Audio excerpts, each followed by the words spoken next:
కనపడుతుంది. ఈ దాహంతో ఉంటుంది లేడీ. అది ఏం చేస్తుందంటే ఆ దూరంగా నీరు ఉంది, తొందరగా వెళ్ళి తాగుదామని పరిగెడుతుంది ఆ ఇసుకలో, ఎండలో. అంత దూరం వెళ్ళి అక్కడ ఆగి నాలిక అల్లార్చి చూస్తుంది. అక్కడ దాకా వెడితే నీళ్లు ఉన్నట్లుగా కనపడింది, మళ్ళీ ఇంకొంత దూరం వెడితే ఉన్నట్టుగా కనపడుతుంది. మళ్ళీ ఆగి చూస్తుంది, మళ్ళీ అవి నీళ్ళు అనుకుంటుంది. దాహం తీరుతుంది అనుకుని మళ్ళీ పరిగెడుతుంది.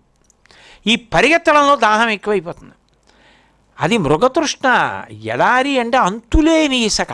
ఎంత దూరం వెళ్ళినా నీడ ఉండదు, ఎంత దూరం వెళ్ళినా అవి నీళ్లు కావు, అలాగే కనపడతాయి. ఎంత దూరం వెళ్ళినా మళ్ళీ కొంత దూరంలో నీళ్ళలా కనపడతాయి. ఆఖరికి ఏం చేస్తుందంటే పరిగెత్తి పరిగెత్తి పరిగెత్తి పరిగెత్తి ఆ దాహానికి చచ్చిపోతుంది. డొక్కలు కొట్టుకుపోయి కింద పడి చచ్చిపోతుంది. ఇంద్రియముల చేత పొందేటటువంటి సుఖములు మృగతృష్ణలు సుమా అని శంకరాచార్యుల వారే ప్రతిపాదన చేశారు. అటువంటి మృగతృష్ణ వెంట ఎన్నాళ్ళు పరిగెడతావు, ఎన్నాళ్ళు పరిగెత్తి అది సుఖం అనుకుంటావు. అది సుఖం సుఖం అని నువ్వు అనుకున్నది ఏదో అది నీకు కొంత మోతాదు మించి అనుభవిస్తే నీకే దుఃఖంగా అనిపిస్తుంది. ఎంత ఏమిటి అనుభవిస్తావు అది అనిపిస్తుంది నీకే. దుఃఖం అనిపించిందే మళ్ళీ వారం పోయేటప్పటికి సుఖం అనిపిస్తుంది. కాబట్టి అది శమయ విషయ మృగతృష్ణ, విషయములు మృగతృష్ణలు అని లోకానికి ప్రబోధం చేసిన మహాపురుషుడైన. పైగా ఇంద్రియములకు లౌల్యం ఉంటుంది.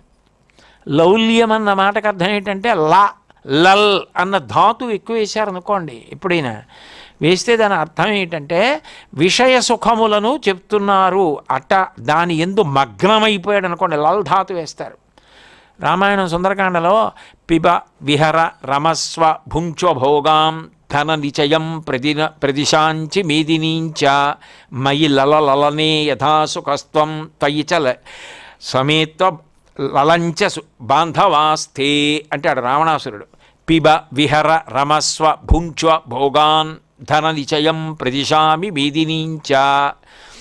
తిను, తాగు, తిరుగు, అనుభవించు.